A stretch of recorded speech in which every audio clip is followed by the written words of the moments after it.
What is it about luxury brands that hypnotizes people to buy? Well, I'm going to show you exactly what makes an ad feel like luxury using real examples. Most people just assume luxury just means higher budget, better camera, better equipment, better locations.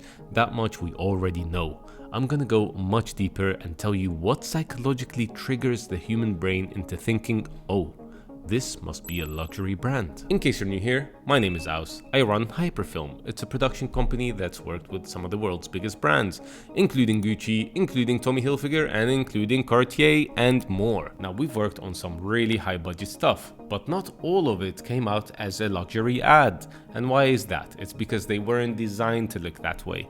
So that tells us that a super high budget doesn't immediately equate to a luxury ad. In fact, luxury advertising is fascinating because it goes against all conventional marketing strategies. Let me show you how. So generally, there's 3 levels of products that target the human psychology in entirely different ways. Level 1 is cheap products. They don't care about the brand, the story, they don't care about none of it. The cheaper, the better, as long as it barely functions, that's good. Level 2, quality products. In this tier, people are simply willing to pay more because they feel like it's worth it. There is a quality or something that's better, whether it's performance, material, something that validates the higher cost. So far we've been in a relatively rational zone. Level 3, luxury products. Here, rationality starts to change quite a bit. Luxury products compete on meaning. So that means that the quality generally isn't going to be that much better or higher, or might even be a little bit worse than the previous tier. At this stage, people pay for exclusivity, status, scarcity. A designer bag doesn't carry things better, and a luxury watch like this doesn't tell time better. And it's this level that we'll be talking about. So if you have a luxury brand or want to present your product as a luxury product, I'm going to show you exactly how to do so. You think we can still get that refunded from Temu?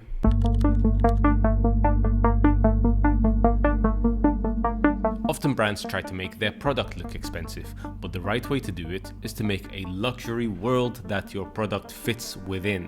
And often when luxury brands do this, they don't even pitch you the world. They don't even invite you to the world. It's a world that you want to be a part of. Then the question becomes, are you part of the few that can step into this world? Let's take a look at an example of this in this Gucci ad.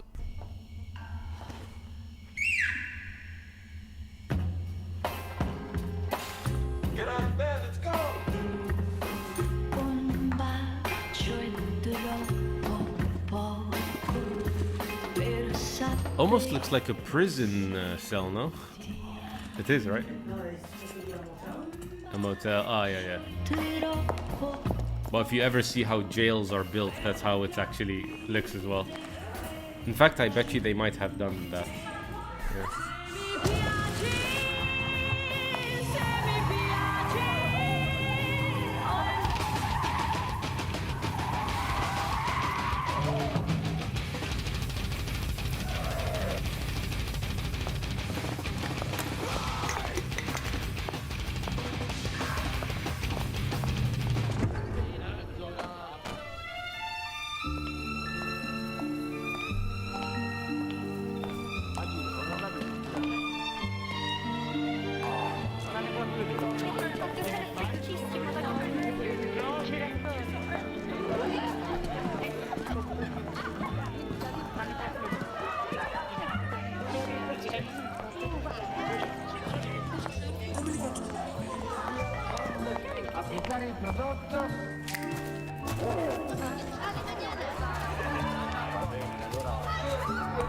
You get the point.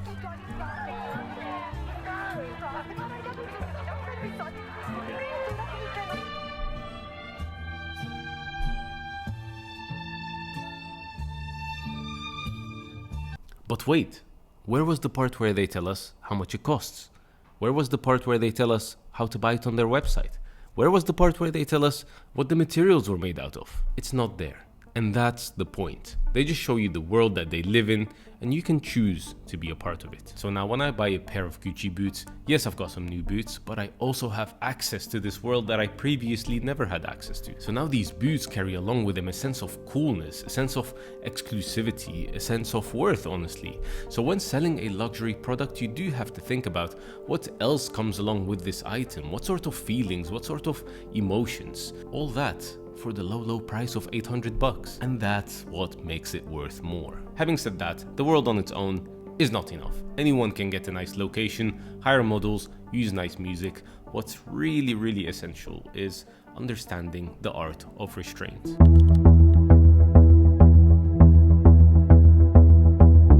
With luxury, often less is more. What are you confident enough to remove? Often when brands try to look premium, they actually do the opposite. One of the biggest mistakes that I see when it comes to looking more high-end is trying to add more, to give this appearance of a higher production value, fancier shots, fancy transitions, more locations. But luxury often comes from restraint. Have fewer shots, less cuts, simpler idea. Let's check out the Saint Laurent ad, for instance.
Slow shots. It gives you more space to observe the details and aesthetics. One shooting location, and the concept is just a day in the life. It's sort of like if you were on a date and then someone tells you, by the way, I'm really confident. And also, people find me super attractive. I'm also really mysterious and I've got great taste. Like, really? Is that why you need to proclaim it? It feels like insecurity and desperation. And it's the same with luxury advertising. The premium of your product and brand should speak for itself. It should be seen, it should be felt. So do be careful over explaining the value of your brand, as it can have the unintentional opposite effect, which is to cheapen it. So what can you remove? Do you need that line? Do you need that extra shot, that CTA? But do be careful, because less doesn't mean boring, and I'm gonna get into this crucial point now to help you avoid being just slow and boring.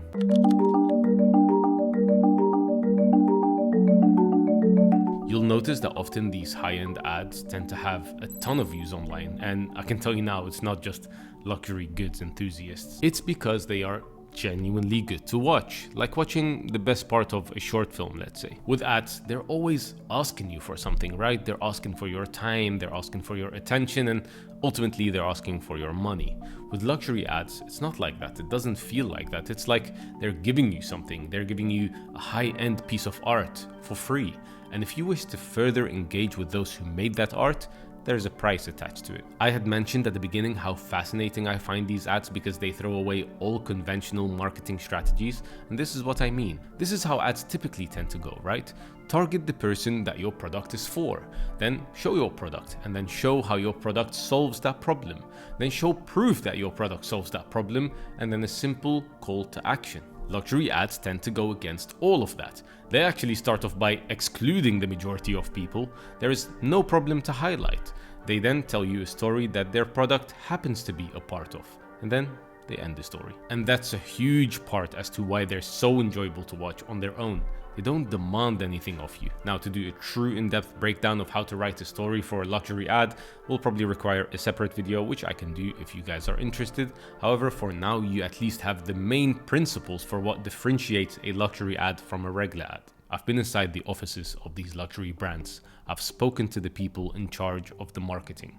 It's all very carefully planned, and with that, I have two messages to communicate to you. If you're a consumer, you don't need to be validated externally to be a cool and valuable person. And if you're a luxury brand or work for a luxury brand, don't worry about my previous statement, they will never listen to me. The human being will always yearn for a sense of belonging and importance. And if you would like help creating this for them, then feel free to shoot a message. You know, humans like to connect with humans, which is why I've made a video about how to be a human again in a sea full of AI generated content. This... Oh fuck. I thought I could break it really easily. Fucking hell. What the hell? Bro, that's pretty good quality actually.